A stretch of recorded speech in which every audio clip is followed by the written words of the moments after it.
ম্যাচের তখন 53 ওভার খেলা চলছিল। বোলিংয়ে ছিলেন হাসান মাহমুদ। হাসান মাহমুদের বল শট নিয়েছিলেন মোহাম্মদ রেজওয়ান। রেজওয়ানের শটে বাউন্ডারি বাঁচাতে গিয়ে মুশফিকুর রহিম পেয়েছেন চোট।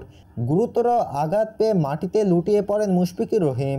লম্বা ড্রাইভ দিয়ে বাউন্ডারি বাঁচানোর চেষ্টা করেছিলেন বাংলাদেশি এই ফিল্ডার। এ সময় মুশফিকুর রহিম কাঁধে চোট পান।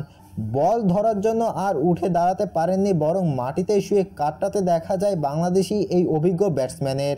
মুশফিকুর রহিমকে এই সময় মাঠে বেশ খানিকটা সময় ধরে চিকিৎসা দিয়েছিলেন বাংলাদেশের ফিজিও।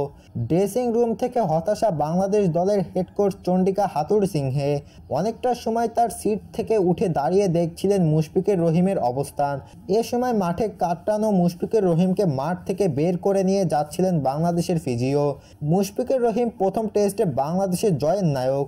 দ্বিতীয় টেস্ট শেষ হওয়ার আগেই মুশফিকুর রহিম এমন কাঁধে চোট নিয়ে মাঠ ছাড়া, তাই মোটেও স্বস্তি নয় বাংলাদেশের দলের জন্য। কোচ চন্ডিকা হাথুরুসিংহে তাই হতাশ। মুশফিকুর রহিমের এমন মাঠ ছাড়া দেখে কাঁধের চোটে এর আগেও পড়তে হয়েছে মুশফিকুর রহিমকে। তবে আজ বল বাঁচাতে গিয়ে যেভাবে চোট পেয়েছেন মুশি, তা দেখে মনে হচ্ছিল গুরুতর। তবে মুশফিকুর রহিমকে বাংলাদেশের দলের ড্রেসিং রুমে লম্বা সময় ধরে চিকিৎসা দেওয়া হয়। ধন্যবাদ।